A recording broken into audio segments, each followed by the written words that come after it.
историческом парке «Россия. Моя история» открылась выставка трофейной военной техники НАТО.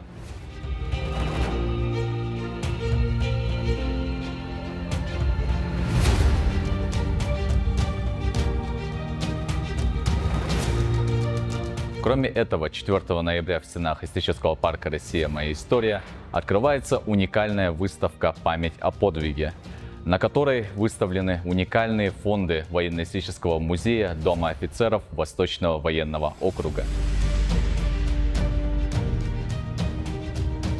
Здесь у нас будут представлены оригиналы боевых знамен, под которыми наши прадеды сражались с японским милитаризмом и немецким фашизмом, общеевропейским фашизмом.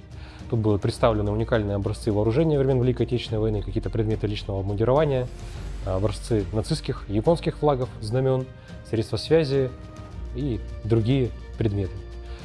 Вам будут доступны медиа и печатные материалы, тоже составленные из архивов фонда Музея Восточного военного округа, где вы сможете ознакомиться с письмами участников Великой Отечественной и Второй мировой войны, которые они писали друг друга тогда, более 80 лет назад, с какими-то оригиналами документов, например, протоколами допроса японских преступников, которые собраны в один сборник.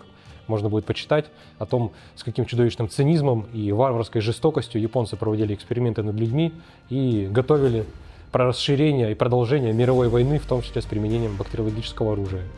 Также вы сможете ознакомиться с материалами фронтовых фотокорреспондентов времен Великой Отечественной войны.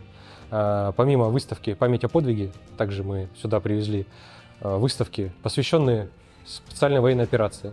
Естественно, это техника, которая навсегда передана Якутии как трофеи, потому что какими бы страшными названиями ни называли европейцы свою технику, какими бы там тиграми, пантерами нас не пугали наших прадедов во время Великой Отечественной войны, мы били ее тогда, разбили и сейчас каждый может прийти, убедиться и посмотреть, что нет такого оружия, которое бы создал противник, которое бы мы не уничтожили, чтобы приблизить мир.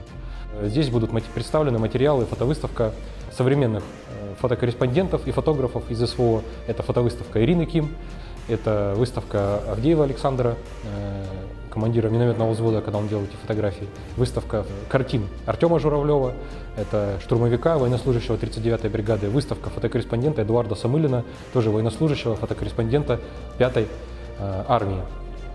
Приглашаем посетить нашу выставку «Память о народе», ведь она будет работать всего лишь до 8 ноября. Ждем вас!